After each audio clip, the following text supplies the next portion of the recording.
Hey, so the Samsung Galaxy S20 FE was one of the best smartphones of 2020. I actually happen to have it right now, and it's still a very good second Android device for me. It had a very capable pair of cameras, it had an excellent display for the time, and the design was very slender and lightweight. So overall, it held up really well, and even now, I can definitely use this as my primary device if I wish to do so. And that's why I was really excited for the Galaxy S21 FE, the successor to this phone, which was scheduled for an October 2021 release. But because Samsung's going through supply chain issues, it looks like it got delayed. Now, initially we thought that the camera smartphone would be completely scrapped and you'd only get the Galaxy S22 lineup sometime in February of next year. However, it turns out that Samsung does have a plan for the Galaxy S21 FE, and it's supposed to come out in January. Now, from the leaks that we've seen so far,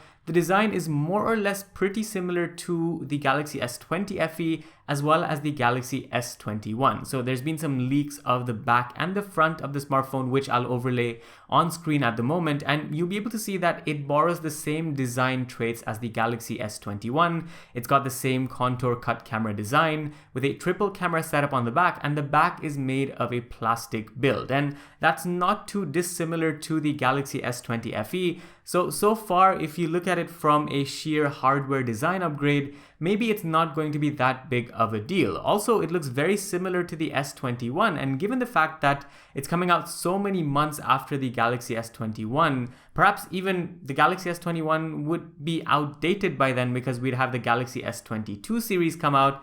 I don't know how well received it's going to be by the general public. But anyway, aside from that design trait, you're also going to notice that it doesn't have a micro SD card slot nor a 3.5mm headphone jack. The 3.5mm headphone jack, to be expected, it wasn't on this smartphone either, but the SD card slot, that's a big deal. Now, this is supposed to be the FE or the Fan edition, and fans love to have the micro SD card slot, but given the S21 series ditched it this year, the S21 FE having it hardly makes sense. So you're not going to get that either. So it's turning out more like a downgrade than an upgrade, but let's move on to the other specifications. It might get better. So there's a 6.4-inch display on the front. It's still a flat panel, so no curvature on the panel, and it's going to be 120 Hz. But that's where another difference comes into play. If you look at the display of the Galaxy S20 FE, even though it was 120 Hz, it was a Super AMOLED panel, not a dynamic AMOLED 2X panel like you find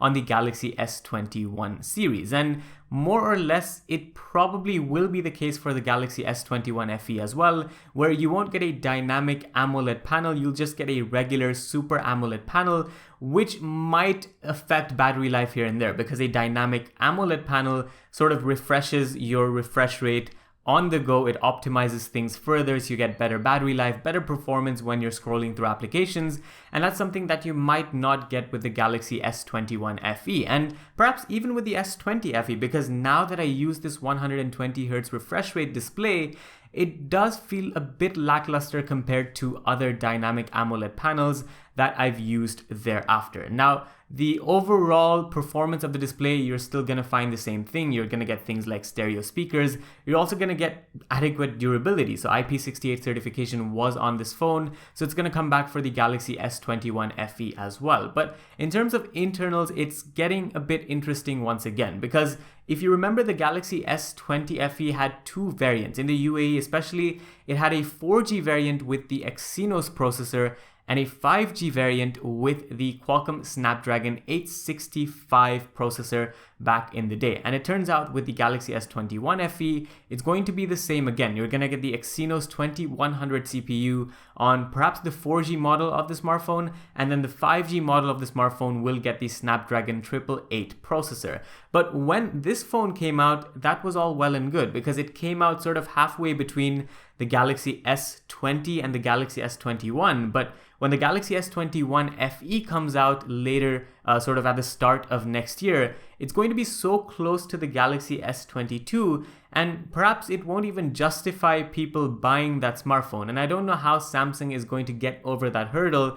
They're going to announce the Galaxy S21 FE in full style with all of these different colors, but then just a pretty much few weeks later, they're going to announce the Galaxy S22, which is going to outshine the Galaxy S21 FE. And the only way Samsung will be successful in marketing this phone, or the successor to this phone, would be to price it in such a competitive margin that people are going to be very likely to get that phone over the Galaxy S22. But if they do that, then they hurt the sales of the S22. So it's a very tricky situation for Samsung to be in, and it'll be interesting to see how Samsung navigates it. And to wrap up this video, I also want to talk about the optics and the overall battery life of the smartphone. When I used this phone, the battery was A-okay, and I think the Galaxy S21 FE is going to have a 4,500 milliamp hour battery from the rumors we're hearing, complete with wireless charging as well as fast charging. Not sure if the charger is going to be in the box. I'd assume it will be, with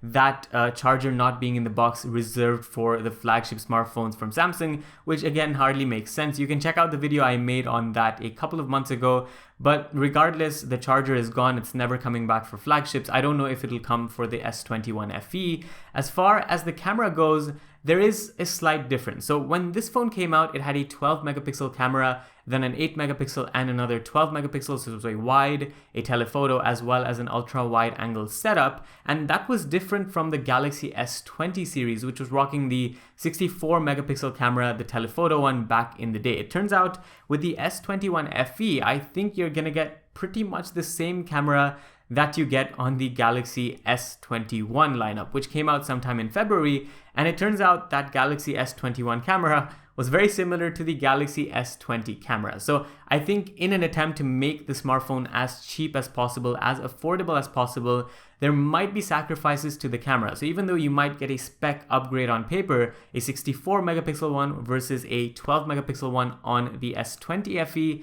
it might not be the huge upgrade that people were expecting, and definitely not the upgrade to level it with, flagship level performance with things like the Galaxy S21 Ultra, the iPhone 13 Pro, or even the Google Pixel 6 Pro. So yeah, let me know what you guys think about the Galaxy S21 FE down in the comments. I feel like it's a phone that they're just announcing for the heck of it. It's not going to do well, in my opinion, because it's so close to the Galaxy S22. And if Samsung was smart, they'd scrap it, but they haven't. Let me know in the comments down below. Make sure to like and subscribe for more videos, and I'll see you in the next one. Adios.